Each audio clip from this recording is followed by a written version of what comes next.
Hello students. तो last class में हमने radial part of wave function discuss किया था और उसके अलग अलग तरह के कर्व्स प्लॉट किए थे। मेनली हमने तीन तरह के कर्व्स प्लॉट किए, capital R versus small R, capital R square versus small R और 4 pi R square capital R square versus small R. First curve के लिए मैंने कहा था कि इसकी कोई सिग्निफिकेंस नहीं है, ये केवल वेव फंक्शन का एम्पलीट्यूड बता रहा है। सिग्निफिकेंस जो है वो सेकंड और थर्ड की है। सेकंड जो कर्व है वो आपको क्या बताता है कि किसी एक ही डायरेक्शन में अगर आप जा रहे हो तो उन पॉइंट्स पर इलेक्ट्रॉन के प्रेजेंट होने की प्रोबेबिलिटी डेंसिटी, बिकॉज किसी एक ही डायरेक्शन में जा रहे हैं तो एंगुलर पार्ट कांस्टेंट है, तो जो रेडियल पार्ट होगा वो जिस तरह से वेरी करेगा ओवरऑल जाई भी उसी तरह से वेरी करेगा। तो वो पॉइंट्स पर इलेक्ट्रॉन के प्रेजेंट होने की प्रोबेबिलिटी बताता है, जबकि ये जो रेडियल प्रोबेबिलिटी डिस्ट्रीब्यूशन फंक्शन है ये हमें क्या बताता है कि न्यूक्लियस से आर डिस्टेंस पर जो एक स्फेरिकल सरफेस है उस पर इलेक्ट्रॉन के प्रेजेंट होने की रेडियल प्रोबेबिलिटी बताता है। हाँ, यहां पर हम स्पेशली बात करते हैं क्योंकि स्फेरिकल सरफेस हम ले रहे हैं तो थीटा और फाई तो सब अलग अलग होगा, तो ये जो प्रोबेबिलिटी है ये ओवरऑल प्रोबेबिलिटी नहीं है, ये केवल रेडियल प्रोबेबिलिटी की ही बात करेगा। ओवरऑल प्रोबेबिलिटी कुछ और होगी, तो यहां पर केवल हम रेडियल प्रोबेबिलिटी की बात करते हैं। ये जो है आप इसे रेडियल प्रोबेबिलिटी भी कह सकते हो, ओवरऑल प्रोबेबिलिटी भी कह सकते हो। हाँ, ओवरऑल प्रोबेबिलिटी के लिए हमें इसे एंगुलर पार्ट से मल्टीप्लाई करना होगा, किसी एक ही डायरेक्शन में उसकी कुछ कांस्टेंट वैल्यू होगी। कुछ कर्व्स भी हमने प्लॉट किए थे। मैं मेनली अगर आर स्क्वायर के कर्व्स की बात करूं तो capital R square versus R, 1s के लिए ये कर्व कुछ इस तरह से आया था। 2s के लिए अगर हम प्लॉट करें तो 2s के लिए कर्व कुछ इस तरह से आया था। s ऑर्बिटल के कर्व्स ओरिजिन से स्टार्ट नहीं होते हैं, ये मैं आपको बता दूं। 2p के लिए इस तरह से कर्व आया था और 3p के लिए जो कर्व था 3p के लिए कर्व कुछ इस तरह से थे। ये 2p का भी था, ये 3d का भी था, ये 3p का भी है, ये 4d का भी आप कह सकते हो।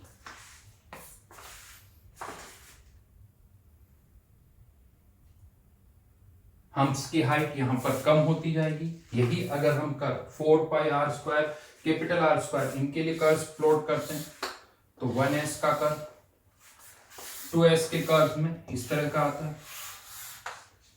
हाँ, लेकिन यहाँ पर ये 1s का है, ये 2s का है, ये 2p का कह सकते हो, 3d का भी ऐसे ही होगा, ये 3p और 4d का भी ऐसे। और इस डिस्टेंस को हम क्या कहते हैं, आर मैक्स, जहां पर इलेक्ट्रॉन के प्रेजेंट होने की, जिस स्फेरिकल सरफेस पर इलेक्ट्रॉन के प्रेजेंट होने की रेडियल प्रोबेबिलिटी मैक्सिमम होगी। ये रेडियल प्रोबेबिलिटी की बात हो रही, रेडियल प्रोबेबिलिटी जो होगी वो मैक्सिमम होगी। इनफैक्ट ये आर मैक्स आप फाइंड आउट कर सकते हो, उसके लिए radial part of wave function RPDF को आपको डिफरेंशिएट करना होगा और मैक्सिमम मिनिमा के लिए सॉल्व करना होगा। एक इंटरेस्टिंग पार्ट मैं बता सकता हूं, इन case of 1s orbital, 1s की बात कर रहा हूं, सबके लिए नहीं, इन case of 1s orbital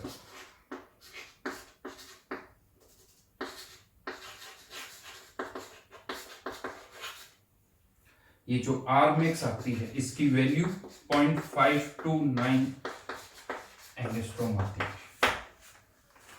interesting part क्या है, इंटरेस्टिंग पार्ट ये है कि बोहर ने कहा था कि एस ऑर्बिटल का इलेक्ट्रॉन एंड हाइड्रोजन का पहला इलेक्ट्रॉन किस डिस्टेंस पर मिलेगा, 0.529 एंगस्ट्रॉम पर, जबकि श्रोडिंगर इक्वेशन क्या कह रही है कि 1s इलेक्ट्रॉन के प्रेजेंट होने की मैक्सिमम प्रोबेबिलिटी किस डिस्टेंस पर है, 0.529 एंगस्ट्रॉम पर।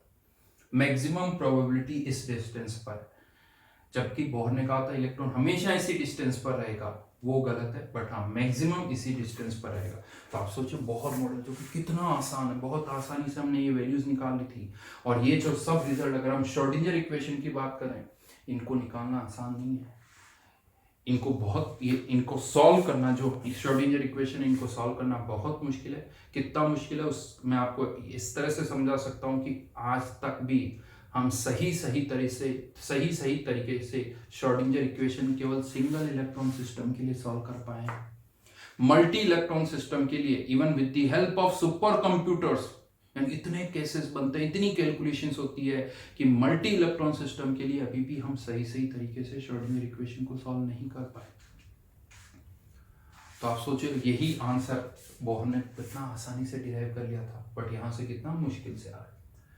ठीक है, फर्दर एक और पॉइंट मैं आपको बता दूं, इन केस ऑफ एस ऑर्बिटल या एस की बात करें 1s 2s, तो न्यूक्लियस पर यानी r=0 पर ये जो रेडियल प्रोबेबिलिटी डेंसिटी है इसकी वैल्यू 0 नहीं होती है, जबकि p और d में ये होती है, p और d में ये वैल्यू 0 होती है। तो r² 0 नहीं है, chi² भी 0 नहीं होता है। तो for s orbital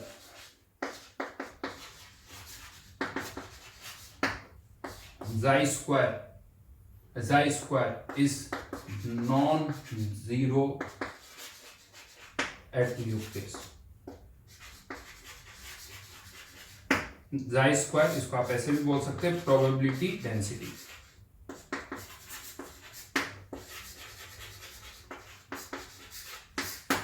probability density ये 0 नहीं होती है। ठीक है, लेकिन प्रोबेबिलिटी डेंसिटी 0 नहीं है, बट प्रोबेबिलिटी हम कहते हैं फॉर न्यूक्लियस पर प्रोबेबिलिटी जो होती है वो 0 होती है। उसका क्या कनेक्शन है? तो उसका लॉजिक ये है कि न्यूक्लियस की जो साइज है वो बहुत कम होती है, न्यूक्लियस की साइज बहुत छोटी होती है। तो ये प्रोबेबिलिटी डेंसिटी है। अगर आपको प्रोबेबिलिटी फाइंड आउट करनी है, इसको मैं हटा रहा हूं, प्रोबेबिलिटी फाइंड आउट करनी है तो उसके लिए प्रोबेबिलिटी डेंसिटी को किससे मल्टीप्लाई करना होगा? डीवी से। तो न्यूक्लियस के लिए डीवी बहुत कम होता है, इसीलिए न्यूक्लियस पर हम कहते हैं कि प्रोबेबिलिटी जो है वो 0 होती है। तो लिख सकते हो इसी के आगे, बट प्रोबेबिलिटी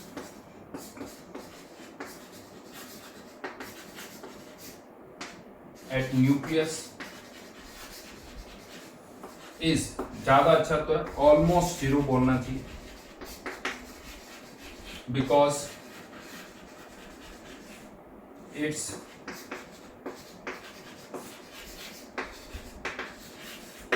स्मॉल साइज।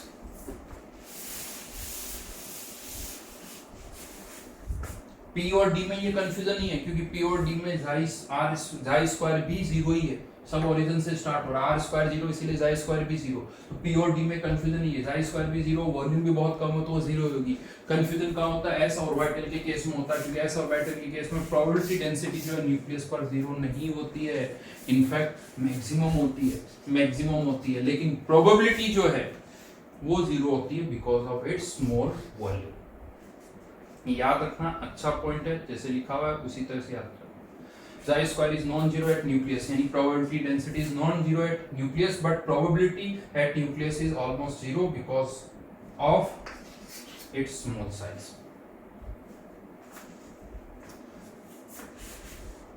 यहीं पर एक और कह सकते हो एक पॉइंट है जो आपको याद रखना है, वो मैं बता रहा हूं। हम यहां पर 3s 3p और 3d इन तीनों के मैं कर्व्स प्लॉट कर रहा हूं यहां पर। कौन से? 4πr² capital R² versus R obviously. In case of s orbital हमें पता है 2 रेडियल नोड आते हैं, 1 और 2। 3p में 1 रेडियल नोड है और 3d में 1 भी रेडियल नोड है। ये आप कह सकते हो 3s के लिए rmax है, ये 3p के लिए rmax है और ये 3d के लिए rmax है। यानी देखा जाए यहां पर तो ऑर्डर ऑफ rmax सबसे ज्यादा किसके लिए है? 3s 3p 3d। यानी अगर n सेम है, n अगर सेम है तो सबसे ज्यादा rmax 3s 3p और 3d। लेकिन इसकी कोई सिग्निफिकेंस नहीं है, ये बस कंपैरिजन आपको याद रखना है। सिग्निफिकेंस क्यों नहीं है? इससे ये नहीं कि ये दूर होगा, ये बड़ा होगा, ऐसा कुछ नहीं कह सकते। वो मैं इसलिए कहना चाहता हूँ कि ये केवल रेडियल प्रोबेबिलिटी है, ओवरऑल प्रोबेबिलिटी नहीं है, क्योंकि उसके लिए इसको एंगुलर पार्ट से भी मल्टीप्लाई करना पड़ेगा। इसीलिए ये केवल रेडियल प्रोबेबिलिटी, इससे आप कुछ कंक्लूड नहीं करोगे। बस आर मैक्स की बात आती है तो ये यहाँ से हम कंपेयर कर सकते हैं कि आर मैक्स का ऑर्डर क्या होता है। अच्छा, ये तब है जब एन की वैल्यू सेम है, 3D 3P 3S। अगर आप कंपेयर 1S और 2S में करते हो, यहां पर L सेम है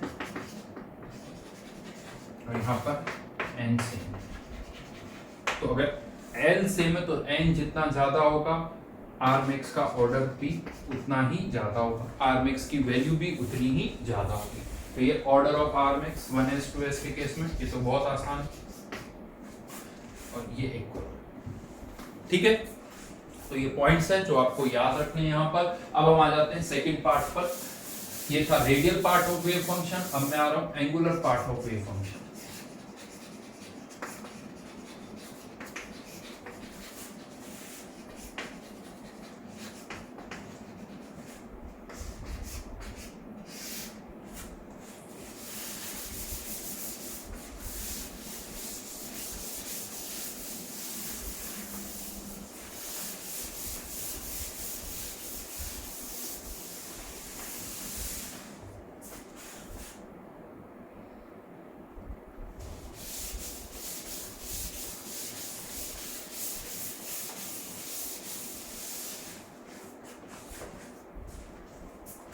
Angular part of wave function.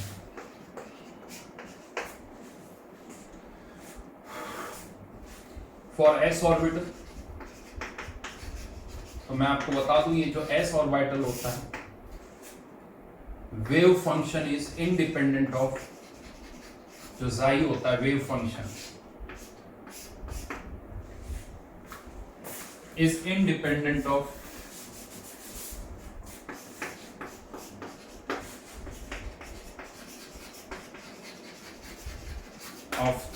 Theta and phi. ये थीटा और फाई के इंडिपेंडेंट होता है, यानी इसके एक्सप्रेशन में थीटा और फाई की कोई टर्म ही नहीं होती, मतलब इसका कोई एंगुलर पार्ट होता ही नहीं है।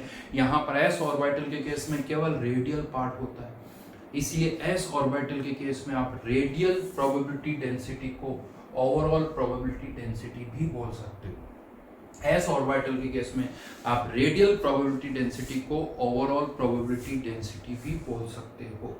एस ऑर्बिटल पी और डी में नहीं बोलोगे, ये याद रखना।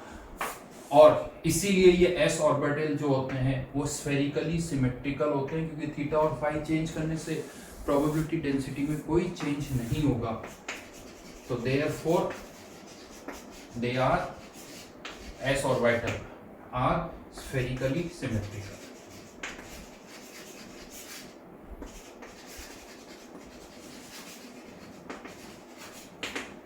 इसको ऐसे समझ सकते हैं, ये अगर एस ऑर्बिटल है तो आर डिस्टेंस पर अगर आप कोई भी पॉइंट लेते हो तो यहां पर जाई स्क्वायर 1, जाई स्क्वायर 2, जाई स्क्वायर 3, तो जाई स्क्वायर 1, जाई स्क्वायर 2, जाई स्क्वायर 3 ये सब सेम होगी। क्यों? क्योंकि डिस्टेंस सेम है। डिस्टेंस सेम है तो रेडियल प्रोबेबिलिटी या ओवरऑल प्रोबेबिलिटी की वैल्यू सेम होगी, वो एंगल पर डिपेंड नहीं कर रही है, वो एंगल पर डिपेंड नहीं करेगी,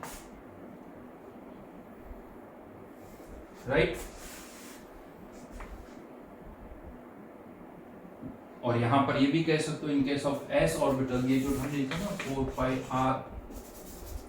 are square, capital R square, for s orbital आप कह सकते हो, इसे आप चाहे रेडियल प्रोबेबिलिटी डेंसिटी बोलो ओवर ए स्फेरिकल सरफेस, या ओवरऑल प्रोबेबिलिटी भी बोल सकते हो over a spherical surface.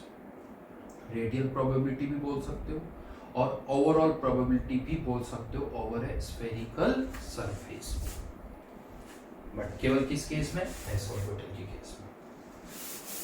Then P orbital की बात करते हैं।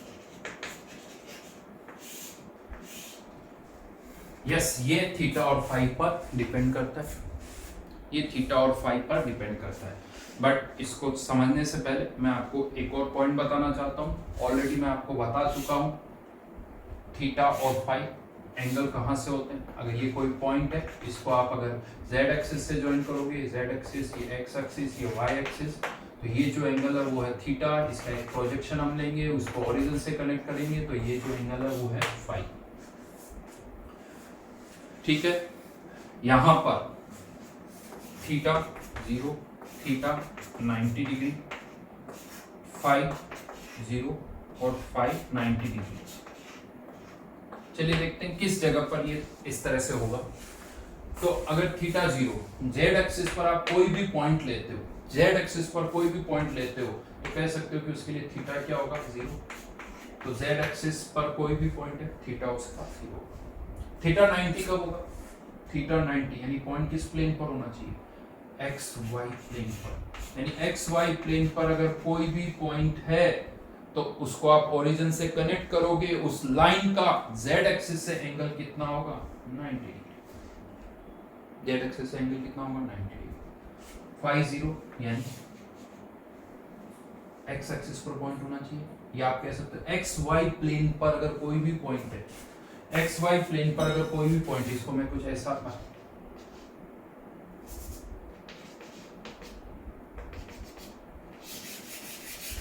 इसका प्रोजेक्शन आप लोगे तो वो हमेशा कहाँ आएगा? एक्स एक्सिस पर। एक्स एक्सिस पर उसका प्रोजेक्शन आएगा, तो एक्स एक्सिस पर प्रोजेक्शन होगा तो फाई क्या होगा? 0। तो ये एक्स जेड कौन सा प्लेन हो गया? X Z plane. और अगर यही वाई जेड प्लेन है, वाई जेड प्लेन है, तो इसके लिए फाई क्या होगा? 90 डिग्री। फाई क्या होगा? 90 डिग्री। इवन मैं एक पॉइंट आपको बता दूं, एक्स जेड अगर प्लेन है तो इसमें दो एक्सिस होगी। एक्स जेड प्लेन में दो एक्सिस होगी, एक्स एक्सिस भी आ जाएगी, जेड एक्सिस भी आ जाएगी। वाई जेड प्लेन में दो एक्सिस होगी, Y axis, Z axis. X Y plane में दो एक्सिस होगी, एक्स एक्सिस और वाई एक्सिस। हर एक प्लेन में दो एक्सिस इन्वॉल्व होगी, ये भी ध्यान रखना। अब यूज क्या है इसका? इसका यूज क्या है वो अब मैं आपको यहां पर बता रहा हूं। आप लोगों ने ये ऑर्बिटल्स के नाम सुने हुए हैं, px orbital, py orbital, py, pz। ये नाम हमने कैसे रखे? देखिए, तो हमारे ऊपर डिपेंड करता है, हम कुछ भी रख सकते थे, p1, p2, p3, कुछ भी रखा जा सकता था, ठीक है ना? हाँ, बट इसके पीछे एक लॉजिक यूज किया गया। हम सबको पता है कि ये जो ऑर्बिटल्स होते हैं इनमें एक नोडल प्लेन होता है, यानी एक ऐसा प्लेन होता है जहां पर इलेक्ट्रॉन के प्रेजेंट होने की प्रोबेबिलिटी 0 होती है। px ऑर्बिटल के लिए आपको पता है कौन सा होता है? yz। py के लिए xz और pz के लिए xy। इन्हें नोडल प्लेन बोला जाता है। अभी मैं इसका दूसरा नाम भी बताऊंगा आपको, नोडल प्लेन, या इसको आप कह सकते हो एंगुलर नोड। जैसे रेडियल नोड था, यहाँ पर एक और टर्म हमने डिफाइन कर दी, एंगुलर नोड। रेडियल नोड जहां पर radial part of wave function 0 होता है, एंगुलर नोड जहां पर angular part of wave function 0 होता है। एक एक्सप्रेशन लिखता हूं यहां पर, फिर हम इसको और समझेंगे।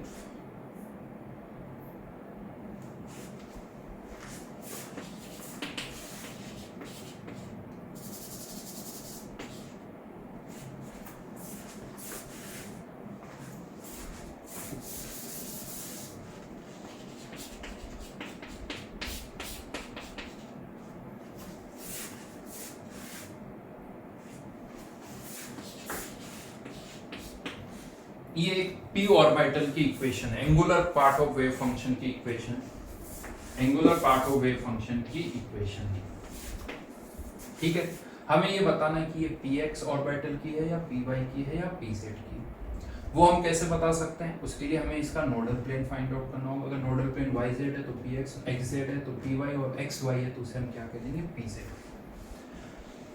तो इसका नोडल प्लेन कौन सा है? तो नोडल प्लेन के लिए थीटा 0 तो cos 0 नहीं, cos 0 1 हो जाएगा, तो थीटा 90, थीटा 90 अगर है तो ये 0 हो जाएगा और ये एंगुलर पार्ट भी 0 हो जाएगा। अब थीटा 90 कब होता है? एक्स वाई प्लेन, यानी एक्स वाई प्लेन पर कोई भी पॉइंट अगर होगा तो ये वाला एक्सप्रेशन 0 हो जाएगा। तो इसका नोडल प्लेन कौन सा हो गया? एक्स वाई प्लेन, और अगर X Y plane nodal plane है तो ये कौन सा ऑर्बिटल कहलाएगा? पीजेड। यस, ये पीजेड ऑर्बिटल का एंगुलर वेव फंक्शन है। एक और लिखता हूं,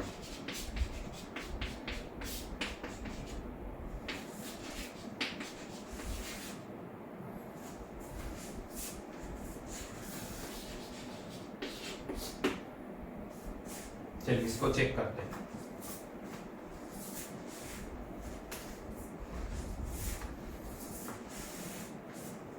थीटा 90 नहीं होगा। अच्छा, प्लेन की ही बात कर रहे हैं, इसको अभी आप ज्यादा इसको मत सोचो, पहले इनके लिए चेक करो। तो थीटा 90 नहीं होगा। हाँ, थीटा 0 पर ये 0 होगा, यानी z एक्सिस पर कोई भी पॉइंट होगा तो ये एक्सप्रेशन 0। ठीक है, याद रखना, z एक्सिस पर कोई भी पॉइंट होगा, क्योंकि थीटा 0 यानी z एक्सिस पर तो ये एक्सप्रेशन 0 होगा। प्लेन नहीं आया। प्लेन कब 0 होगा? फाई 90 डिग्री, फाई 90 डिग्री पर, यानी फाई 90 कौन सा प्लेन हो गया? Y Z plane. फाई 90 यानी कौन सा प्लेन? Y Z plane. तो इसका नोडल प्लेन कौन सा? Y Z plane. और वाई जेड प्लेन अगर नोडल प्लेन है तो ये कौन सा ऑर्बिटल होगा? P X. और वाई जेड प्लेन अगर नोडल प्लेन है तो वाई एक्सिस और जेड एक्सिस भी होगी, इसीलिए जेड एक्सिस ऑलरेडी इस वाई जेड प्लेन में आ गई। तो एक्सिस हमेशा किसी न किसी प्लेन में आ जाएगी, इसीलिए एक्सिस को कंसिडर मत करो। थीटा 0 वाला केस आपको नहीं लेना है, ठीक है ना। तो वाई जेड प्लेन, यहाँ पर इसका नोडल प्लेन होगा वाई जेड नोडल प्लेन, तो ये पी एक्स हो गया। और यहीं पर मैं बता दूं, ये एक्सप्रेशन ऐसे ही आता है, साइन थीटा और साइन फाई। और ये कौन सा हो जाएगा? Phi 90 degree, sorry phi 0 degree. Phi 0 यानी X Z plane, X Z plane इसका नोडल प्लेन होगा। इसमें भी जेड एक्सिस आ जाएगी, इसमें भी जेड एक्सिस आ जाएगी, तो उसको अलग से नहीं सोचना है। और एक्स जेड नोडल प्लेन है, तो ये कौन सा होगा? ये डायग्राम्स आप बनाते हो, ये डायग्राम्स आप इस तरह से बनाते भी हो। पी एक्स ऑर्बिटल या पी वाई का मैं अगर डायग्राम बनाता हूं तो पी वाई, ये वाई एक्सिस है, ये z एक्सिस है, और इधर ये x एक्सिस है। तो इसके लिए जो नोडल प्लेन आप बनाते हो वो कुछ इस तरह से बनाते हो।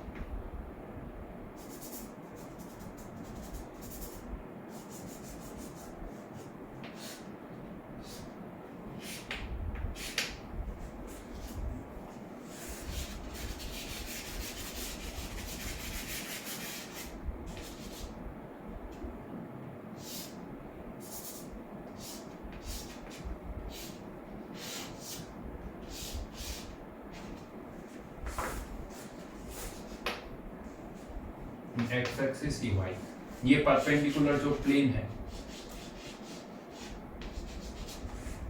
इस पर इलेक्ट्रॉन के प्रेजेंट होने की प्रोबेबिलिटी डेंसिटी 0। ये y एक्सिस है, तो ये प्लेन कौन सा कहलाता है? एक्सिस। डी के लिए भी कर सकते हो, ये एक हटा दूंगा।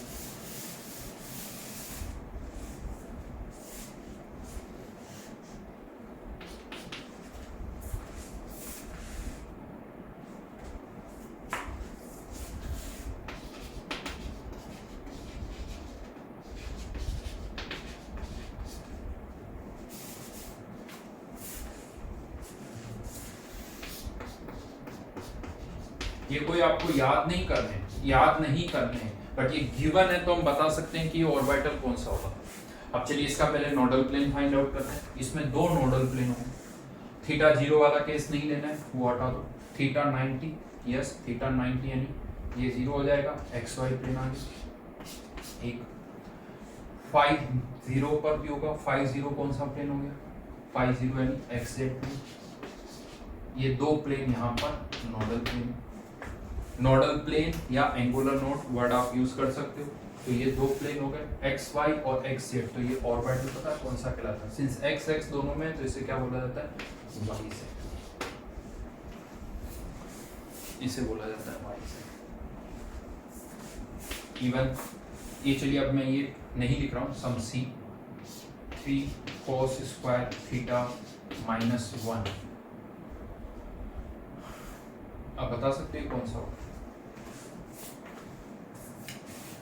यानी cos थीटा की वैल्यू अगर 1/√3 है, 1/√3 होती है, किस एंगल निकालना पड़ेगा, इतना आसान नहीं, क्योंकि 1/2 √3/2 तो एंगल पता है 60 और 30 इस तरह से होंगे, बट यहाँ पर निकालना होगा। बट कह सकते हो जैसे cos थीटा की वैल्यू 1/√3 होगी, 1/√3 का स्क्वायर 1/3 इंटू 3 1 - 1। अब यहाँ पर क्या होगा, आप कह सकते हो जैसे समथिंग लाइक दैट, मैं इसको ऐसे एक्सप्लेन कर दूं आपको, cos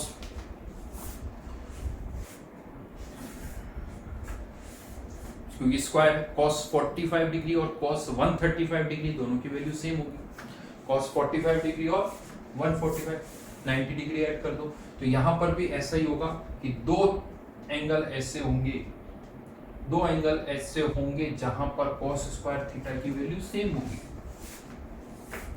राइट। जैसे 45 डिग्री और 145 डिग्री cos स्क्वायर थीटा की वैल्यू सेम होगी, 45 पे भी 1/√2, क्योंकि माइनस आता है लेकिन यहाँ पर स्क्वायर हो रहा है तो इसीलिए वो डिफरेंस नहीं रहेगा, तो इसीलिए यहाँ पर 45 डिग्री 140, तो यहाँ पर दो एंगल ऐसे हैं जहां पर ये एक्सप्रेशन जीरो होगा, दो एंगल ऐसे हैं जहां पर ये एक्सप्रेशन जीरो होगा। इस पता है कौन सा ये ऑर्बिट dz², कैसे बनाते हो आप dz?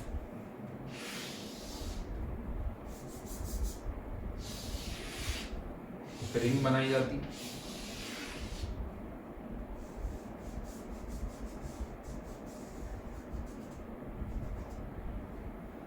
और यहां पर अब नोडल प्लेन वर्ड यूज नहीं होता, नोडल कौन वर्ड यूज होता है, क्योंकि ये प्लेन नहीं है, एक प्लेन ऐसे बनता है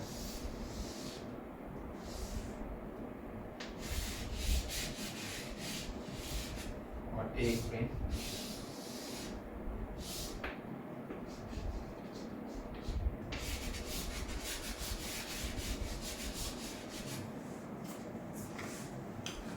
डिग्री का केव कह सकते हैं।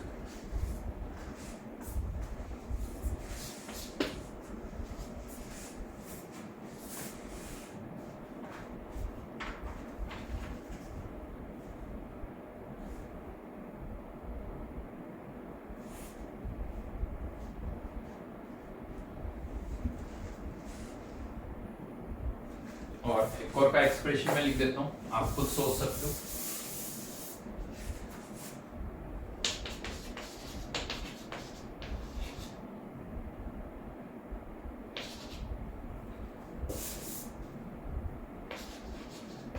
cos 2 साइन थीटा 0 से तो मतलब ही नहीं है, cos 2 45 डिग्री और 145 डिग्री, सॉरी 45 और 135 पर, दोनों पर समझ में आ रहा है कौन सा हो गया, b x² - y।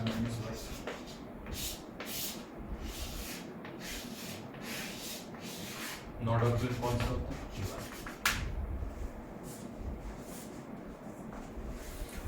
तो ये कैसे आते हैं वो मैंने आपको समझाने की कोशिश की है। नॉर्मली क्या होता है, या तो इनको याद कर लेते हैं कि इसके लिए नोडल प्लेन ही होता है, इसके लिए नोडल प्लेन ही होता है, तो उनको मैंने आपको इक्वेशन से रिलेट करना है।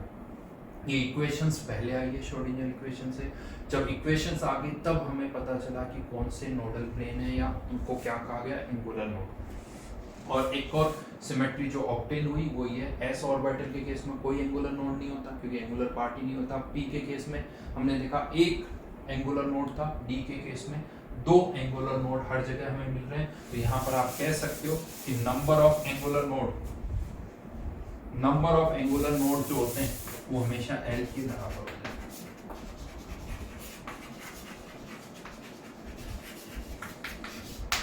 और टोटल नोड कह सकते हो दोनों का सम n - l - 1 प्लस l, तो n - 1।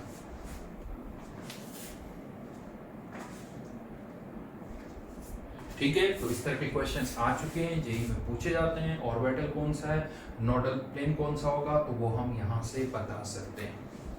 ठीक है, तो ये पार्ट यहाँ पर कंप्लीट हुआ। Radial part of wave function, angular part of wave function, इसी से रिलेटेड यानी श्रोडिंगर पार्ट से रिलेटेड कुछ और 3-4 पॉइंट्स है, वो अब मैं आपको यहाँ पर बता रहा हूँ। एक टर्म हम यहां पर यूज करते हैं orbital angular momentum.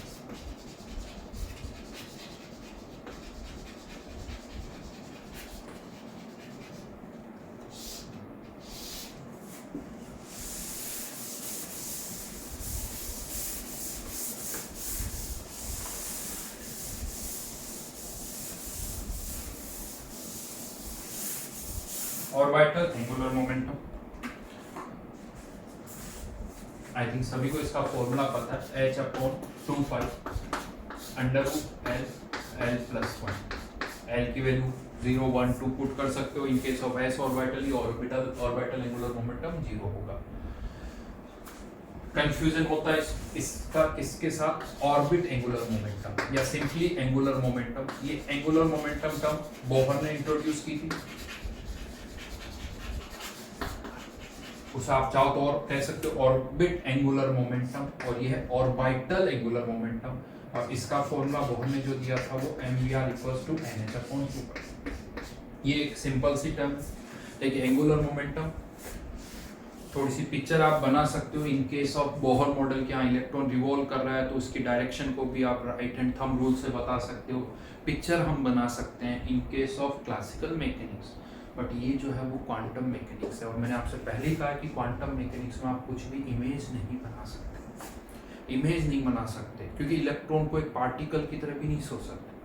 Dwell nature है, लेकिन इमेज फिर भी आप नहीं बना सकते हो। तो यहाँ पर बस एक ऑर्बिटल एंगुलर मोमेंटम हम वर्ड यूज कर रहे हैं, इमेज नहीं बनाओगे।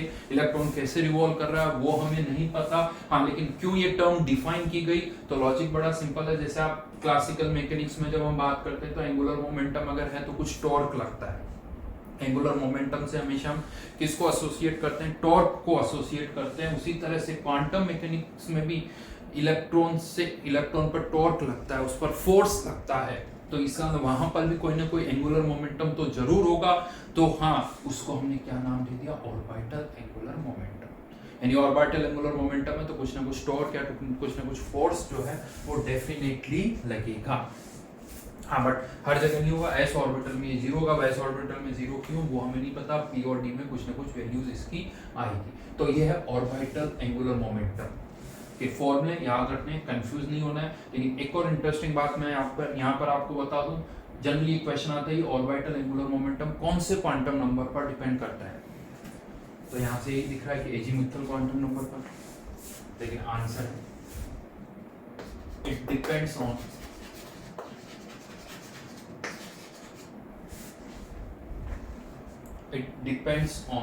L and M।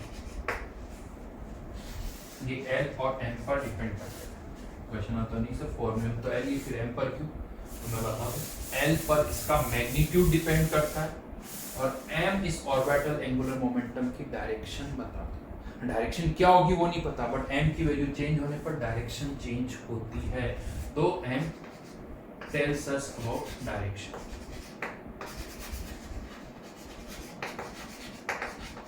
L magnitude और ये उसकी ऑर्बिटल एंगुलर मोमेंटम की डायरेक्शन बताता है। ये याद रखना, अच्छा सा पॉइंट है। ये तो बात हुई ऑर्बिटल एंगुलर मोमेंटम और ऑर्बिट एंगुलर मोमेंटम। जैसे एंगुलर मोमेंटम से टॉर्क एसोसिएट करते हैं, यहाँ पर भी कुछ टॉर्क या फोर्स आप सोच सकते हैं। देन यहीं पर एक टर्म और आती है, या इवन मैं आप कह दूं इस पूरे डिस्कशन में जो हमने श्रोडिंगर का डिस्कशन किया है, यहाँ पर हमने केवल 3 ही क्वांटम नंबर्स की बात की है। यानी आप कह सकते हो सर एक चौथा क्वांटम नंबर भी तो होता है, वो तो आपने कहीं बताया नहीं, स्पिन एंगुलर क्वांटम नंबर। ये क्या होता है, चलिए उसकी बात करते हैं।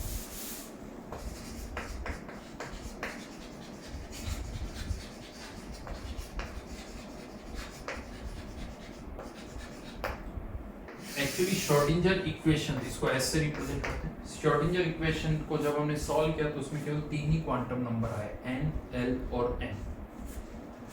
लेकिन क्या हुआ, पाउली ने कुछ एक्सपेरिमेंट्स किए। पहले वो एक्सपेरिमेंट्स क्या वो मैं आपको बता दूं।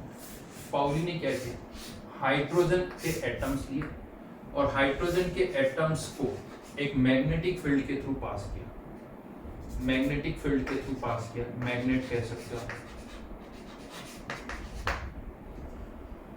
तो देखा कि ये जो हाइड्रोजन की बीम है ये दो पार्ट में स्प्लिट करें।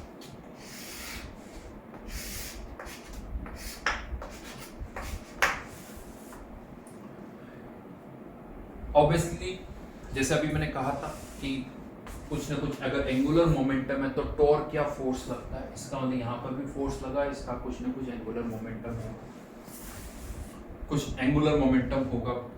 और यही इसी तरह से जब हीलियम की बीम को भी पास किया गया तो हीलियम की बीम बिना डिफ्लेक्ट हुए पास हो, कोई डिफ्लेक्शन नहीं, बट हाइड्रोजन की बीम डिफ्लेक्ट हो रही है।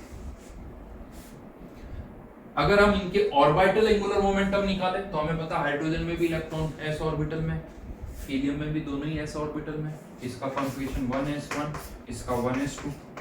तो ऑर्बिटल एंगुलर मोमेंटम तो यहाँ पे भी जीरो, यहाँ पे भी जीरो। तो ऑर्बिटल एंगुलर मोमेंटम जीरो है तो इसके अकॉर्डिंग यहाँ पर भी कोई फोर्स नहीं लगना चाहिए, यहाँ पर भी कोई फोर्स नहीं लगना चाहिए। और हम देख रहे हैं कि यहाँ पर तो कोई फोर्स लग भी नहीं रहा है, यहाँ पर तो कोई फोर्स लग भी नहीं रहा है, लेकिन यहाँ पर फोर्स लग रहा है। तो फिर यहां पर फोर्स क्यों लग रहा है जबकि इसका भी तो ऑर्बिटल एंगुलर मोमेंटम जीरो है? तो फिर यहां पर किसी और तरह से भी कोई और एंगुलर मोमेंटम जनरेट हो रहा है, कोई और एंगुलर मोमेंटम जनरेट हो रहा है। तो इसको कहा गया spin angular momentum, spin angular momentum. और यहां पर हम देख रहे हैं कि हाइड्रोजन के एटम्स दो बीम्स में स्प्लिट कर गए। इसका मतलब कह सकते हो कि ये जो स्पिन एंगुलर मोमेंटम है इसकी भी कुछ दो वैल्यूज होगी, इसकी भी दो वैल्यूज होगी। सिंस डायरेक्शन चेंज हो रही तो हमने यहां पर लिखा कि इसकी वैल्यूज +½ और ये -½ अपोजिट नेचर, क्योंकि ये स्प्लिट कर रही है तो हमने अपोजिट नेचर को शो कर दिया। तो इंपॉर्टेंस यहां पर प्लस अपोजिट नेचर की है, हाफ या हाफ की नहीं इंपॉर्टेंट, +5 -5 +10 -10 ऐसे भी रखा जा सकता था, लेकिन वैल्यूज क्या असाइन की गई +½ और माइनस। अपोजिट नेचर के कारण यहाँ प्लस और माइनस नेचर को शो, माइनस प्लस और माइनस साइन को यहाँ पर शो किया। और एक और टर्म यानी एंगुलर मोमेंटम डिफाइन किया गया, जैसे ऑर्बिटल एंगुलर मोमेंटम उसी तरह से स्पिन एंगुलर मोमेंटम, और इसको s और s+1। हाँ, यहाँ पर हमेशा s की पॉजिटिव वैल्यू ही इंट्रोड्यूस होगी, पॉजिटिव वैल्यू ही इंट्रोड्यूस होगी। तो कह सकते हो कि स्पिन एंगुलर मोमेंटम की वैल्यू तो फिर फिक्स होगी, फिक्स होगी। यस, इसकी value fix orbital angular momentum की तरह वेरी नहीं करेगी। हाँ, लेकिन अब आप कह सकते हो कि फिर ये क्यों नहीं डिफ्लेक्ट कर रहा है, तो हो क्या रहा है यहाँ पर दोनों ही इलेक्ट्रॉन इसी s ऑर्बिटल में, एक का स्पिन एंगुलर मोमेंटम की डायरेक्शन पॉजिटिव, दूसरे की नेगेटिव, तो वो एक दूसरे को कैंसिल आउट कर रहे हैं, इसलिए कोई डिफ्लेक्शन नहीं हुआ। लेकिन यहाँ पर कुछ एटम्स में स्पिन एंगुलर मोमेंटम हो सकता है +½ हो, कुछ में -½ हो, तो वो अलग अलग डायरेक्शन में डिफ्लेक्ट हो गए। तो इस तरह से हमें एक फोर्थ क्वांटम नंबर की जरूरत महसूस हुई, एक फोर्थ क्वांटम नंबर की जरूरत महसूस हुई। तो हमने एक और क्वांटम नंबर इंट्रोड्यूस कर दिया, जिसे हमने कहा spin angular momentum. Because in दोनों यहाँ पर जो हाइड्रोजन एटम्स हैं उनमें कुछ डिफरेंस है, कुछ हाइड्रोजन एटम अलग तरह के, कुछ हाइड्रोजन एटम अलग तरह के। अब उनमें डिफरेंशिएट कैसे किया जाए, क्यों? क्योंकि सबके लिए N, L और M तो सेम है, N, L, M सेम है चाहे सारे हाइड्रोजन एटम के लिए। तो फिर इसमें डिफरेंशिएट कैसे किया गया कि कुछ हाइड्रोजन एटम में जो स्पिन क्वांटम नंबर है वो +½ है, कुछ हाइड्रोजन एटम में जो स्पिन क्वांटम नंबर है वो -½ है। तो और ये किसने इंट्रोड्यूस किया? पॉलिस ने। लेटर ऑन इसको ऐड किया गया, लेटर ऑन इसको ऐड किया गया फोर्थ क्वांटम नंबर, इनिशियली ये नहीं आया था। हाँ, लेकिन इसके साथ में एक पॉइंट और क्लियर कर दूं आप लोगों को। एक मेजर कंफ्यूजन क्या होता है, जैसे ये वर्ड यूज होता है स्पिन क्वांटम नंबर, बहुतों के माइंड में एक पिक्चर बनने लगती है, और क्वांटम मैकेनिक्स में मैं पहले भी बता चुका हूँ पिक्चर नहीं बननी चाहिए। जैसे ही वर्ड आता है स्पिन तो माइंड में ऐसा आता है, जैसे एटम को लेके वैसे स्फीयर तो माइंड में आता ही है, तो ऐसा लगता है स्पिन हो रहा है, मतलब एटम ऐसे स्पिन कर रहा होगा। जैसे अर्थ का भी स्पिन होता है उसी तरह से एटम का भी हमें स्पिन दिखता है। और सिंस हम दो स्पिन की बात कर रहे हैं तो ऐसा लगता है एक क्लॉकवाइज और दूसरे एंटी क्लॉकवाइज ले लो। देखो, सोचने में इमेज बना सकते हो, लेकिन वो सही नहीं है। ये स्पिन कैसे हो रहा है कोई नहीं जानता, बस हमने ये नाम रख दिया है स्पिन एंगुलर मोमेंटम, इसको इससे अलग डिफरेंशिएट करने के लिए, बट ये कैसे होता है ये हमें नहीं पता। इस यूनिवर्स में ऐसा कोई एग्जाम्पल नहीं है जिससे आप समझा सको कि स्पिन ऐसे होता होगा। क्लासिकल लाइफ, ये हमारी जो लाइफ है क्लासिकल लाइफ, इसमें किसी भी एग्जांपल से नहीं बता सकते। ये क्वांटम है, क्वांटम में क्या होता है हमें नहीं पता, तो इसकी इमेज बनाने की कोशिश मत करना। बस ये लिखा होता है, मिल जाएगा आपको क्लॉकवाइज एंटी क्लॉकवाइज, ठीक है, वो सेंटेंस को आसान बनाने के लिए है, बट वो सही नहीं है। तो ये एक और क्वांटम नंबर जिसे हम कहते हैं spin quantum number, spin angular momentum. तो 3 एंगुलर मोमेंटम बता दिए, ऑर्बिटल एंगुलर, ऑर्बिट एंगुलर और स्पिन एंगुलर मोमेंटम। और एक और क्वांटम नंबर मैंने इंट्रोड्यूस कर दिया, जिसे मैं कह रहा हूँ spin angular, spin quantum number, ठीक है।